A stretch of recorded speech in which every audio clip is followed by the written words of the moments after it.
Olá, muito bom dia, seja bem-vindo a mais uma live do Bom Dia, um momento em que a gente fica mais perto de você nesse período de pandemia e que falamos sobre diversos assuntos importantes aí para a sequência da nossa comunidade, da nossa região em geral. Na nossa live dessa manhã de sexta-feira, quem participa conosco é o deputado federal Antônio Carlos Gomes da Silva, conhecido como deputado Carlos Gomes do Republicanos, que vai conversar conosco online. Deputado, seja muito bem-vindo. Obrigado pela disponibilidade do senhor estar aqui conosco nessa manhã. Bom dia. Bom dia, Leandro. Bom dia a todos que nos assistem na live do Bom Dia. Queremos dizer da alegria de estar juntos, participando desta live, trazendo algumas informações ou respondendo alguns questionamentos para esclarecer a nossa população de Erechim, toda a região. Satisfação estar falando contigo. Deputado, eu queria que o senhor já falasse um pouco de como é que está a sua atuação nesse momento da pandemia, né? Como é que o senhor avalia toda essa situação em geral aí e como é que o senhor está atuando como deputado aí nesse momento que talvez não haja nada parecido até agora na história, né? Em que estamos vivendo. Olha, Leandro, hoje o Congresso, os deputados federais estão, eu acho que 95% atuando de forma remota, votando através de plataformas digital, online, mas, e até porque as pautas hoje que têm tramitado na Câmara têm sido mais de consenso, tem tido acordo para a votação, principalmente matérias que têm alguma relação com o enfrentamento ainda da Covid e também do desenvolvimento econômico, nesse sentido, para que nós possamos começar a retomada dentro das possibilidades em que o momento nos exige, né? Fazer uma retomada das nossas atividades econômicas que tem sido o grande desafio que eu penso. Deputado, antes de a gente seguir a conversa, eu quero lembrar para quem está acompanhando a gente que você pode participar da nossa live mandando mensagens aqui pelo nosso canal do Facebook, tá bom?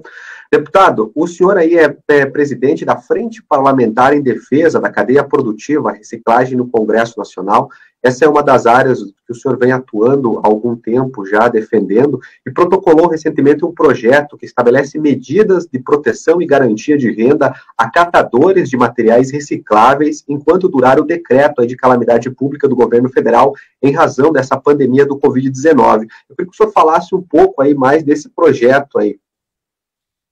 Tem o projeto 11.118 de 2020, que determina a inclusão dos trabalhadores da reciclagem entre os beneficiados, por exemplo, do auxílio emergencial pago pelo governo federal. Além, a proposta também estabelece a destinação aos catadores de equipamentos de EPI, porque imaginem que de tudo que é manuseado, dos resíduos sólidos ou daquilo que para muitas pessoas é lixo, para nós chamamos resíduos e materiais recicláveis. Então, tudo aquilo que nós descartamos da nossa casa, que foi manuseado, poderá ter ou não um grande percentual de contaminantes. E eles precisam, mais do que ninguém, para exercer as suas atividades de EPIs, os equipamentos de proteção, e que, na sua grande maioria, os centros de triagem, os galpões, não contam com esses equipamentos. Quando conta muito, é uma luva e uma máscara, mas hoje, nesse período, eles precisam também de roupas, precisam ali das suas botas, precisam de outros EPIs. E que o governo federal, reconhecendo, e isso é outra proposta que nós fizemos junto aos ministérios, para que o governo federal pudesse incluí-los como serviços essenciais, porque hoje o serviço de limpeza, varrição, limpeza, recolhimento do lixo é considerado essencial, mas eles que vêm logo a seguir, que faz a coleta do material reciclado, coleta seletiva, que tem que triar esse material, ficaram de fora. Então, muitos deles ficaram sem trabalhar, ficaram sem renda, tiveram as suas atividades completamente interrompidas. Então, nós estamos lutando para que eles possam ser inseridos como atividades essenciais, porque na realidade são, quando eles param, aumentam e muito a quantidade de resíduos que vão, de lixo que vai para os aterros, para os lixões, e eles são os que retiram os materiais recicláveis desse montante e que fomenta a cadeia, que faz com que esse material chegue na indústria de transformação, fazendo com que essas matérias se transformem em novos artigos que possam ser inseridos no comércio, que possam ser inseridos na indústria, que possa gerar emprego e renda. Então, a luta principal é que no início, que eles pudessem também estar amparados nesse auxílio emergencial e que também agora possam contar de EPI com os EPIs e sendo considerados como atividades essenciais. Bom, deputado, falando um pouco mais aprofundado dessa situação geral do auxílio emergencial, como é que o senhor avalia atualmente a posição do governo Bolsonaro? O senhor aí já é deputado há alguns mandatos, né? Se eu não me engano, esse é o segundo mandato consecutivo do senhor, vivenciou aí várias fases de governos diferentes, federal. Como é que o senhor avalia o atual momento do governo federal aí, em situações como essa, em outras causas que o senhor também defende? Bom, Leandro, eu penso assim, a pandemia é uma coisa que veio repentinamente, nenhum de nós esperávamos que tivesse todo esse efeito e essa duração sobre o mundo, não sobre o Brasil, mas sobre o mundo, né? Eu penso que ele dentro do que foi aprovado para auxiliar as pessoas que precisam, porque perderam seus empregos, porque as suas atividades laborais foram interrompidas. Então, essas pessoas, esses trabalhadores, não só, agora eu vou ser um pouco mais abrangente, não só a questão dos que trabalham com reciclados, no setor da reciclagem, mas também de modo geral.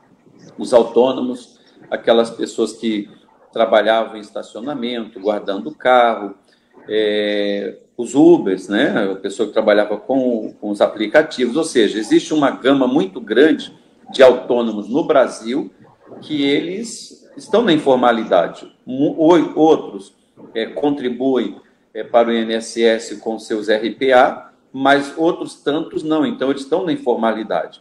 E que essas pessoas, de uma maneira ou outra, elas também ajudam a movimentar a nossa economia. E que esse auxílio emergencial foi providencial para a subsistência dessas pessoas, mantendo o mínimo, que é o caso da alimentação, eu acho que foi correto. O que nós precisamos, eu penso que nós precisamos, enquanto país, é ter um planejamento de que possamos retomar as atividades, tomando os necessários cuidados para não aumentar a contaminação, aí o poder público colocando leitos de UTI disponíveis, tendo os ventiladores ou os respiradores para que, em casos graves, né, essas pessoas possam ter o tratamento adequado, que nós precisamos, no esforço conjunto, coletivo, poder público, iniciativa privada e a sociedade, fazer esse enfrentamento, porque se nós todos ficarmos só em casa a depender de um auxílio, eu sei que muitas pessoas não querem isso, elas querem ter a condição, a liberdade de trabalhar, claro, repito, tomando os devidos cuidados, com afastamento social, as máscaras, etc. e tal, mas eles querem produzir, eles querem trabalhar, não querem ficar dependendo deste auxílio. O auxílio tem que ter para aqueles que realmente não têm como trabalhar, não têm como voltar às suas atividades, não têm segurança na questão da saúde, mas aqueles que tiverem, gradativamente voltando para que a vida, dentro do possível e das condições, possa voltar próximo da normalidade. Mas eu penso que a aprovação dessas medidas, que teve uma grande participação do Congresso, até porque no início o auxílio emergencial seria de R$ 200, R$ 300, e foi o Congresso que passou para 600. Agora, depois de alguns meses, né, em que muitos já receberam, outros, tantos, acho que 1 milhão e pouco ainda não conseguiu acessar esse auxílio, devido à dificuldade do DataPrev de processar tanta informação. Tanto é que teve também problema, outros que não deveriam receber foram aprovados e receberam. Então, houveram falhas no processamento de dados. Mas, infelizmente, o sistema não é perfeito. Mas o fato é que o auxílio foi importante, está sendo importante. Agora, tão importante é nós corrigir. Eu penso que nós precisamos corrigir a estratégia do enfrentamento do coronavírus para que possamos dar mais liberdade àqueles que têm condição de trabalhar com segurança na questão da saúde. O Ministério da Economia anunciou nessa questão do auxílio aí que deve prorrogar pelo menos mais 2 ou 3 meses o auxílio, né? Deve haver parcelas extras aí. O senhor acredita que isso é possível hoje, da atual situação econômica do governo, pelo que o senhor acompanha? Olha, Leandro, possível, assim, ó, não existe almoço grátis, todo mundo sabe. Que o governo está fazendo isso às custas de todos nós. O governo não tem dinheiro, o dinheiro é nosso, é nossos impostos, é aquilo que nós arrecadamos para o governo federal e que deveria voltar para os estados e municípios para investir em políticas públicas, né? Saúde, educação, emprego, geração de emprego, enfim, segurança. Então, não tem almoço grátis. Cada vez que o governo federal libera recurso, de onde está liberando? Do Tesouro. Tem dinheiro para isso? Não, vai ter que aumentar a nossa capacidade de endividamento. Então, eu não sei te dizer ao certo se muito, se pouco, porque eu não sei do caixa do Tesouro Real o que tem e o que não tem. Mas o fato é que a cada medida dessa, nós estamos aumentando a nossa capacidade de dívida, nosso endividamento, porque não tem dinheiro disponível para tudo isso. Porém, por outro lado, tem que ser feito porque tem pessoas que realmente precisam, não tem como se alimentar, não tem como sobreviver sem esse auxílio. O grande desafio é encontrar o ponto de equilíbrio, né? Auxiliar quem realmente precisa e liberar para trabalhar aqueles que têm condição de trabalhar sem se colocar em risco e colocar em risco também a vida de tantas outras pessoas. Deputado, a nossa região aqui tem um grande carinho pelo senhor, porque o senhor sempre defendeu os pequenos municípios. Essa região é formada por muitos pequenos municípios aí. O senhor acha que essa situação econômica, essa crise econômica que também vem agora junto à segunda onda após essa crise de saúde que nós estamos enfrentando, pode também afetar os pequenos municípios que tinham um planejamento, contavam com um apoio de verbas aí que vem do governo federal? Isso tudo pode mudar aí nos próximos meses, nos próximos anos, aí ao longo dessa legislatura que o senhor também tem pela frente? Eu penso que os municípios que sempre fizeram a sua parte de gestão, que não foram muito dependentes dos recursos federais, enfrentarão menos dificuldade, tá? E nós sabemos que tem muitos municípios que faz gestão, não tem para investir, mas também não se endivida. Ou seja, busca recurso federal para melhorar a capacidade de investimento. Agora, os municípios que não tiverem gestão e até para manutenção da máquina do governo federal, esses passarão mais dificuldade. Mas eu penso assim, a crise, o efeito dela está a caminho. Já tem setor que sente mais, outros sentem menos, mas o efeito da pandemia está a caminho. Até porque tem países que estão tendo embargo na exportação comercial, e nós, o Rio Grande do Sul, sobretudo alguns municípios da Serra, aliás, da região norte, que são regiões produtoras, que produz proteína, produz erva mate, produz tantas coisas que muitos deles precisam desta relação comercial. E eu penso que aí poderá estar tendo a dificuldade. Por isso que eu entendo que é necessário fazer uma revisão permanente desses decretos, para que nós não venhamos ser muito restritivo em coisas que não deveria, e daqui a pouco outra área que precisaria mais de restrição e não está tendo. Então, eu acho que o poder público tem que, sim, estar sempre atualizando, pesquisando, analisando, ouvindo a ponta, porque eu desta mesa onde eu estou, não posso ter uma visão geral de todos os municípios. Não tem como analisar. Cada município tem a sua peculiaridade. Aí, na região, tem município que não tem um caso, que teve um caso, 2 casos, que já foram curados, e que, de repente, está com uma restrição acima do que deveria. É isso que eu quero dizer, que nós temos que fazer medidas, ouvindo a ponta, com mais clareza, mais próximo da sociedade, para que nós não venhamos ser injustos nas medidas. Sabe, esse assunto que eu vou entrar agora seria inevitável, porque hoje o senhor é um dos líderes aqui na reconhecida região do Republicanos, que é um partido que tem crescido muito, né, principalmente no Rio Grande do Sul e aqui na região norte. Nós temos aí a nova data para as eleições municipais a partir de 29 de novembro, né, que foi aí divulgado essa semana.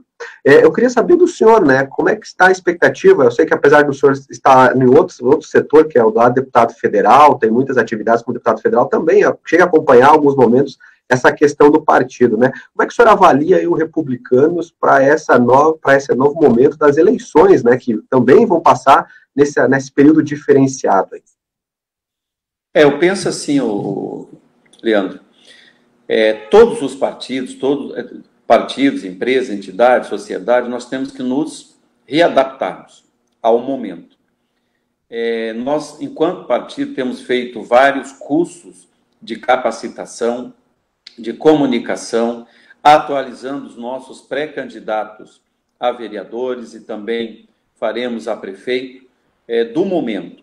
Como que nós podemos fazer eleição, campanha, num momento como esse? É possível? Eu digo o seguinte, a Coreia do Sul fez uma eleição logo no início da pandemia, logo no início, quando todos os países estavam desesperados. A Coreia do Sul manteve a sua eleição, fez a sua eleição e sobreviveu, porque mostrando que é possível realizar mesmo no período de pandemia. Antes de falar um pouquinho sobre o Republicano, eu quero dizer que existe aí um tempo até dia 4, 5 de julho, para que o Congresso possa fazer a alteração das datas, da prorrogação, que até então as datas estão mantidas. Houve uma reunião com o ministro Barroso, com o presidente do Senado, presidente da Câmara, para buscar orientação de que data seria importante que data seria alterada. Porém, eu penso o seguinte, que garantia que nós temos, ou que não temos, que se alterar a data vai ser um período melhor do que 4 de outubro. Todos nós, durante esse período todo de pandemia, vimos especialistas dizerem, olha, o pico vai ser daqui a 8 dias, o pico da pandemia vai ser daqui a 15 dias. Não, porque esse pico nunca chegou, porque eles não têm certeza desses dados, dessas informações. Como também nenhum médico da área, infectologista, tem segurança 100% de dizer, olha, se adiar para o dia 10 de novembro, dia 15 de novembro, vai estar melhor. Ninguém tem segurança nenhuma sobre isso. Então, toda data que der, na minha opinião, será especulação. Portanto, o que eu quero dizer é o seguinte, a data que nós temos é a data vigente, 4 de outubro. Os prefeitos estão fazendo uma grande mobilização para que não aconteça em dezembro, porque eles têm que fechar a sua gestão, tem que fazer a transição, a maioria deles fazer transição de governo, e seria quase que inviável, segundo eles. Por isso, eles também gostariam que fosse se não puder fazer a unificação das eleições, pelo menos que mantivesse a data. Mas hoje nós estamos à mercê do Congresso, sendo que para alterar tem que ser uma PEC, que precisa de mais de 300 votos em 2 turnos nas 2 casas. Então, precisa de mais de 300 votos na Câmara e no Senado e votação em 2 turnos. A pergunta é, vai dar tempo fazer essa alteração? Outra pergunta, há consenso no Congresso? Porque no Congresso tem pessoas que acham que tem parlamentares que acham que tem que ser segundo turno em dezembro. Outros acham que tem que manter em outubro. Outros acham que tem que ser em novembro. Então, não há consenso ainda. Por isso, eu, particularmente, duvido muito que aconteça essa alteração. Pode acontecer, mas eu, particularmente, não acredito que possa haver. Então, vamos trabalhar com as datas, vamos buscar nos adaptarmos em ter acesso às pessoas através de plataformas, através dos meios digitais, e quando for presencial, que mantenha a distância ali de 2 metros, porque dá para ouvir perfeitamente uma pessoa de 2 metros de distância, com máscara, então é possível. Mas, quanto aos republicanos, nós estamos nos preparando, fazendo cursos preparatórios e orientando a fazer campanha. Eu tenho certeza que essa eleição ela terá um fluxo bem maior via as redes sociais do que presencial. Então, nós temos que preparar os nossos pré-candidatos para isso. Aí, na região, a região cresceu bastante, nós temos perspectivas, né? Nós teremos pré-candidatura aí, hoje confirmado, a prefeito em 5 municípios, Paulo Bento, Carlos Gomes, Ponte Preta, Mariano Moro, Erechim, com o nosso querido Hernani Melo, nosso presidente, e também algumas vices, né? Em Aratiba, com Iselso Vim, o chamado Zim, e também o Centenário com Adriano Ostrowski. Então, isso são candidaturas à majoritária, né? Pré-candidaturas à majoritária. E sem contar com tantos quantos pré-candidatos a vereadores, vereadoras, e que nós queremos colocar à disposição da sociedade. E outra coisa, a pandemia é algo sério, nós temos que dar atenção, temos que nos cuidar, mas também tem alguns gestores que não merecem mais ficar. E o melhor jeito a melhor forma de ratificar ou não essas gestões é fazer com que a população se manifeste através do voto direto e democrático, através da democracia, fortalecendo assim a democracia. Deputado, nós estamos chegando ao fim dessa nossa conversa. Muito obrigado pela sua disponibilidade, o senhor, a sua assessoria, que nos atenderam muito cordialmente e disponibilizaram aí uma data na sua agenda, que a gente sabe que é sempre de muitas atividades aí, nesse momento também de pandemia. Muito obrigado, e o Grupo Bom Dia deixa sempre os canais de comunicação aqui do Norte do Estado abertos, para que o senhor possa estar utilizando este meio para conversar com a nossa comunidade da região. Muito obrigado. Obrigado, Leandro. Eu agradeço a ti, agradeço a todos, mas em breve nós estaremos fazendo uma cruzada por aí, entregando algumas obras, visitando outras emendas em execução e também colhendo mais demandas que nós possamos auxiliar a região a se desenvolver e fazer essa captação de recursos para investimento. Muito obrigado de coração. Vamos nos proteger, vamos trabalhar, vamos fazer o que tem que ser feito, mas sem colocar as pessoas em risco. Nossa live de hoje fica por aqui. Logo mais às 2h30 da tarde nós temos uma nova live aqui na TV Bom Dia. Fique conosco, daqui a pouco às 10h30 da manhã, Natan Bretenbach traz as últimas notícias no Minuto Bom Dia. Um ótimo dia para você e até mais.